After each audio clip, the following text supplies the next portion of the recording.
In Persona 4 Arena Ultimax, there are two different characters, SHO Minazuki and SHO Minazuki. Persona players know the one that grins in his portrait as SHO, and the one with the serious look as Minazuki. These are two separate playable characters that share a lot of similarities but have some significant differences. In-game, you can tell the difference between SHO and Minazuki through the fact that SHO looks pretty normal, but Minazuki has an aura around him, plus a freaking persona that sometimes pops out. Now, these two are both rushdown characters that are simple to pick up and play.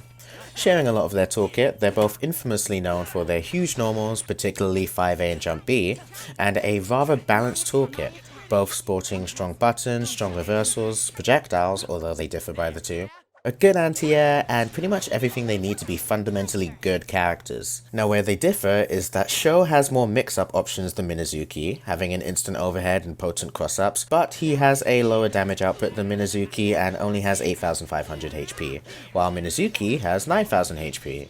Oh, and he doesn't have a persona, so the universal persona buttons are replaced with more sword normals and a spot dodge on this character. On the other hand, Minazuki has a greater damage output than SHO, a persona to cover more areas of the screen, command grabs I guess, don't get excited, they're nothing like kanjis, can jump cancel more normals on block, has slightly more health, is higher on every tier list, but I guess he doesn't have a spot dodge, so there's something that Minazuki lacks that SHO has.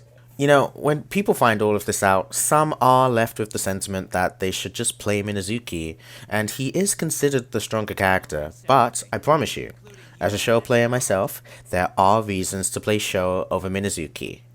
If you need a reason to play SHO other than his fantastic puns, Man, your weapon is dull. Do you fight people with sword'em or boredom? I'd say the main selling point is his EX overhead and cross-ups, just do those. No, seriously, these two things are enough to make the character way more fun than Minazuki in my opinion.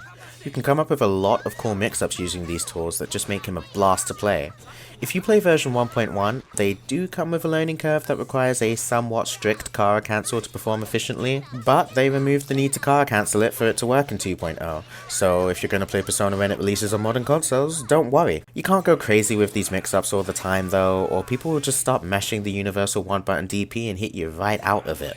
This is a good thing, to me at least, maybe not to others. It keeps him interesting, because what I see is not a character that just runs mix until the opponent is dead. No, what I see is conditioning. The moment will come when they can't take this any longer, and they're gonna hit that one special button.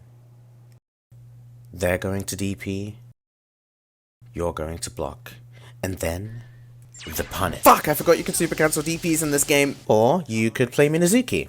He does a lot more damage at the cost of less mix-up, but he does have his persona, Tsukiyomi, which comes with its own set of perks. He has greater screen control, reaching various areas of the screen with tools like 2D and Jump 2D, which can all lead into good damage. He has this teleport, and I'm guaranteeing you now that every Minazuki you ever come across online is going to randomly do this in neutral too many times, and all you have to do is sit there and anti-air it unless your anti-air sucks. He also has a command grab.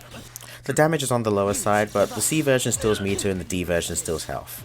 He also has this counter super that I honestly don't see much, but then again, I don't watch Minazuki enough. Surprising, because this character is very popular. You will not be unique if you pick him. But that's about all you need to know in regards to what makes these two different.